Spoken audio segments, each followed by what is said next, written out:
Okay, so since I'm assuming you watched the last Final Fantasy Tactics video. I did mention that this is the first real difficult fight in Chapter 1. Well, I mean, in the game in general, because uh, that's where the game starts, Chapter 1 slash, it kind of starts in Chapter 2, crazily enough.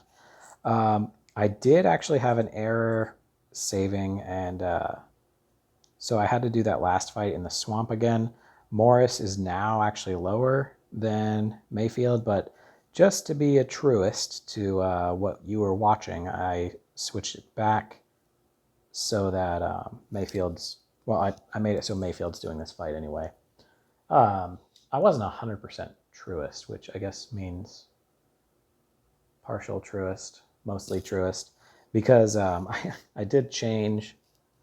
I switched Delita and Algus from their knight and squire spot, and that was mostly just once the fight started. I thought I should have done that the other way around, because Algus, it actually just is based on where they start in this fight, like their positioning, because they both climb to the top of the building to your left, and Delita has he's closer to the building at first, and Squires move better.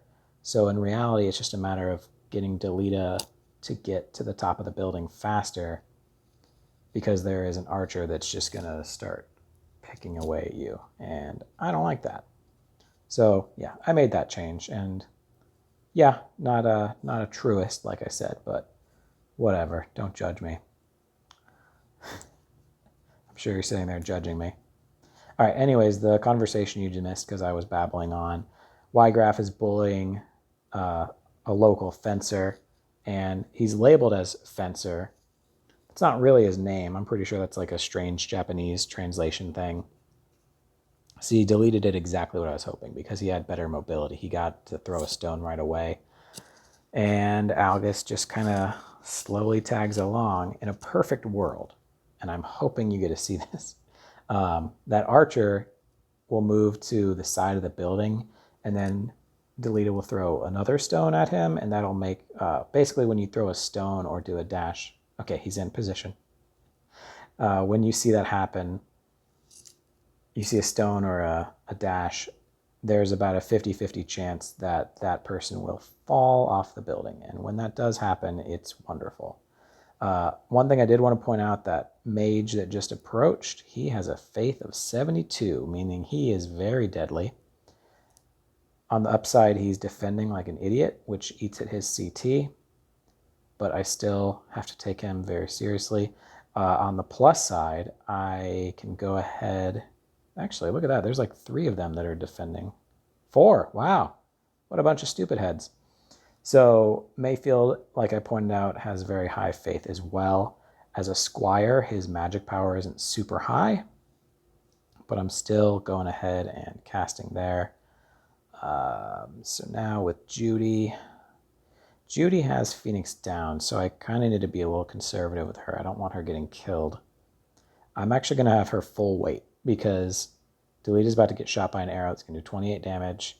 Right now, she can't do anything to help him, but in a second, she should be able to. And something I'm going to do here, with his high faith and Mayfield's high faith and Ramza's high faith, oh yeah, this guy is definitely going to die. Ramza is almost killing him by himself. So yeah, this is, I know it's super early in the fight, but this is going great. Like the knight got lucky, and he used his shield, which gives a 10% chance, or no, not even, I think it's a 5% chance with an escutcheon. And he blocked a lightning bolt with a shield, which, you know, we've all done that before. And so, yeah, he doesn't, I mean, if 58 faith is pretty reasonable. Yeah, he had a 3% chance of blocking that lightning bolt, and he did. So, good for him. So, like I said, with Judy, I want her to have some use, but those 2 guys are, you know, they're doing their thing. So I'm going to have her mostly as like a support role early on. So if she gets in a fight, that's fine. But right now, I just want her to be able to kind of bounce around, and she's like a utility player. Yeah, that's what we'll say.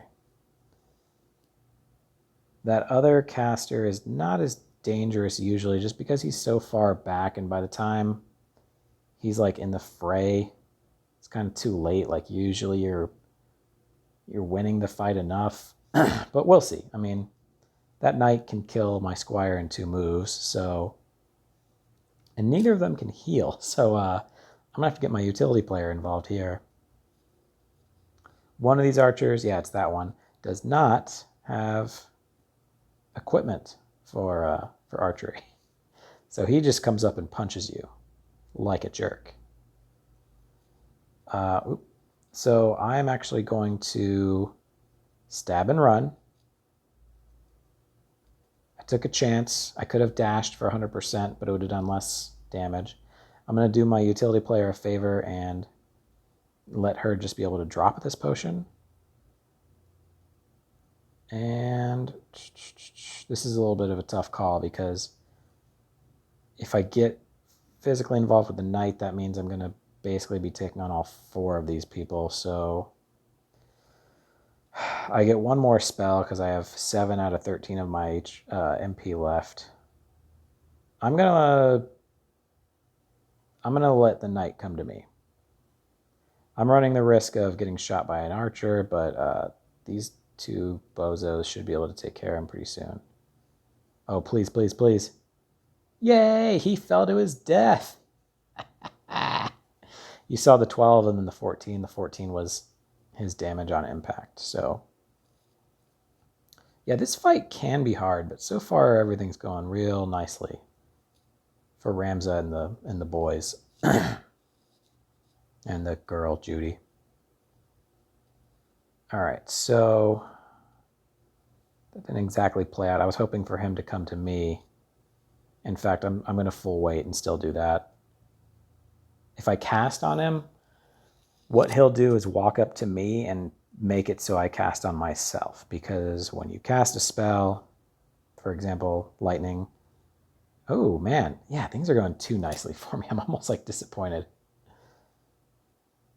Yeah, because the archers being dumb and using defend it's not really doing them much of a favor, and it just makes my life easier. So this guy he's still getting a 10% chance of blocking because of his shield, which works on your front, left, and right. It does not work behind you. So don't bother putting a shield on your back. I don't know what I'm talking about, but you get the idea. So I know that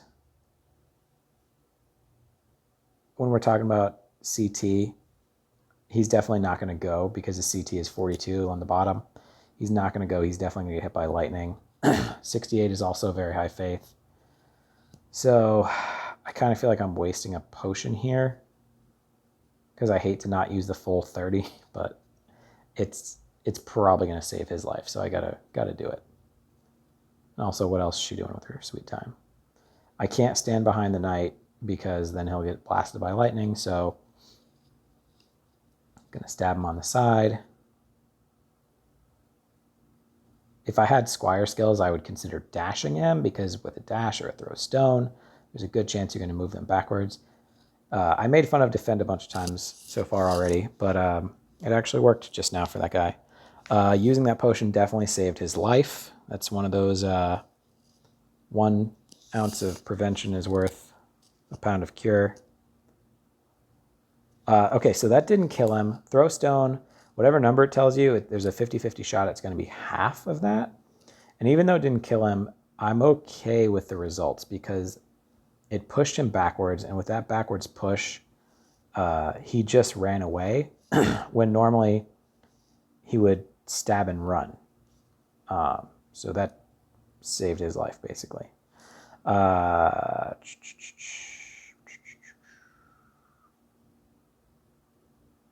Okay. I know that he is going to... All right, yeah, there's a pretty obvious move here. I'm actually going to bolt in between these 2 guys. It should be enough to kill him, for sure. He only has 6 health. If he blocks lightning twice with his shield, I'm going to name a building after him or something. I don't know what that... I don't know if I have a building ready to name in his honor, but I'll figure it out. It's a 3% chance I'm going to look really stupid here. All right, sweet. I'm a genius.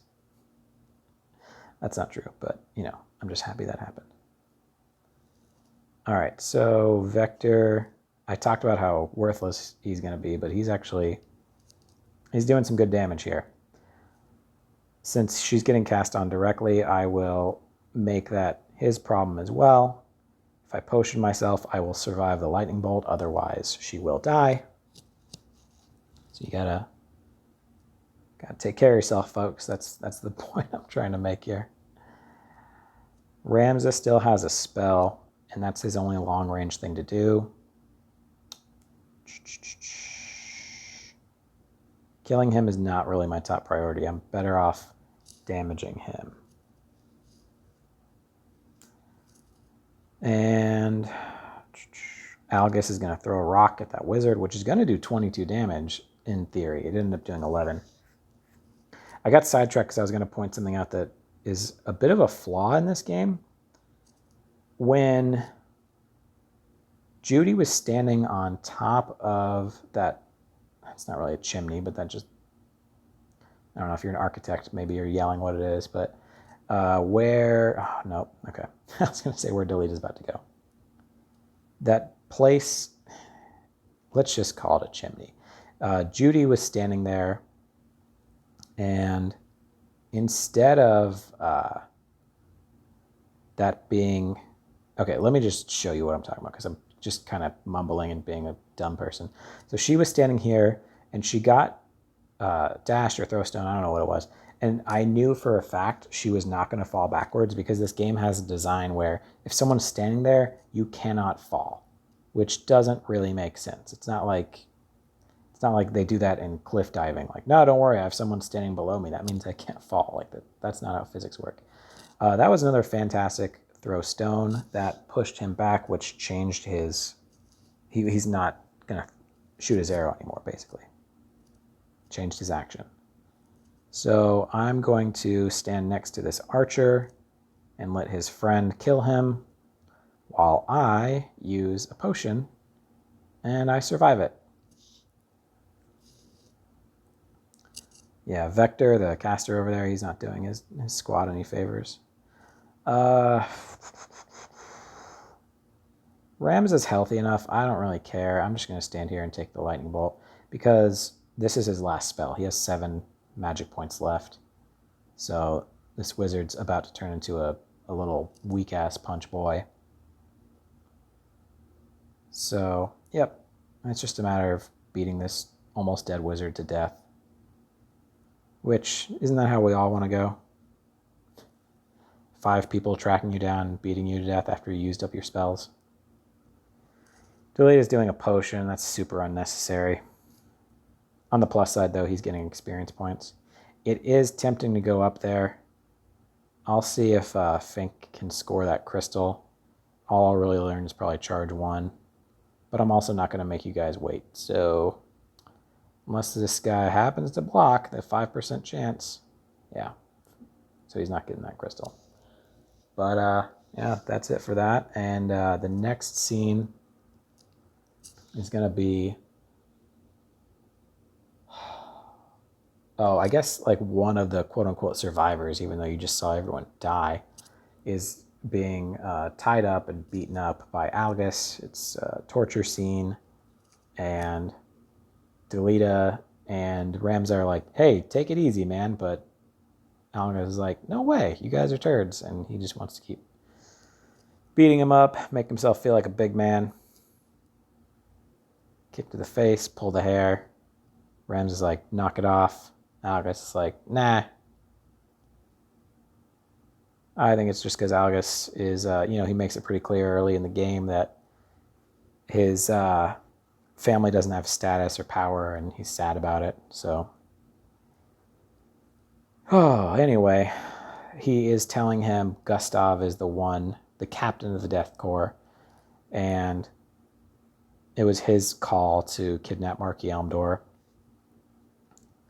And even though this guy is being tortured and beat up, he pisses off Algus because he just is like, we're not like you. We're, he's basically being proud, which is kind of cool, while some little snot-nosed punk who thinks he's in charge of the world is just mercilessly beating you. I just like his gumption to fight against him. And then real quick, let's just go ahead and hopefully see what we like. Did not get the 200. A little bit of a bummer. Let's see if Mayfield didn't really get anything good either. Or he's not there yet, man. Okay, so I got that for Delita. And 168. All right, so I need to make him a knight next, which means he is getting demoted. By demoted, I'm just stripping all the stuff so that Delita doesn't have the embarrassment of being a knight with no clothes. Delita by default got the iron sword. I can change that, but I'm fine with it. And I don't know. I guess I'll just keep him. Squire? Yeah, I'll keep him a squire. So he's going to be building experience points for the other guys. You know, just to give him a better chance of not getting slaughtered, I will give him item and weapon guard. All right, so I'm going to keep him a knight. My ultimate goal is to learn equip armor, because if you equip armor as a monk, you are a total boss. It almost doesn't feel fair, but I don't care. It's super rad. All right, I already looked over Mayfield. Morris will be in the next fight. Judy definitely leveled up. And she got gain JP up. Sweet. I don't know what I'm doing with Judy as of yet, but right now I just need to worry about Kay, the archer, which I'm excited about because it's good to get a little, diversify your portfolio, as it were. The only thing is, this next fight, it's really good to have a caster. And it's really good, but it's also, if you want to challenge, don't get a caster. Morris, he's not a level 2 chemist, so he couldn't cast if he super needed to. But you know what? It's good to have, like, foundationally speaking, you want everyone to at least have access to spells. And that should do it for this video. So next fight, I'm going to have Morris and Kay. And these guys are set. Really hate not having a caster. Kay's not really worth casting with, but there's such a good opportunity to cast that even though her faith is really low, it'll be worth it. I guarantee it. So yeah, next time we will go to Zeklaw's desert and we will fight a bunch of people in a kind of rundown house, fortress. I don't know what you call it, but you'll see in a minute. Thanks, guys.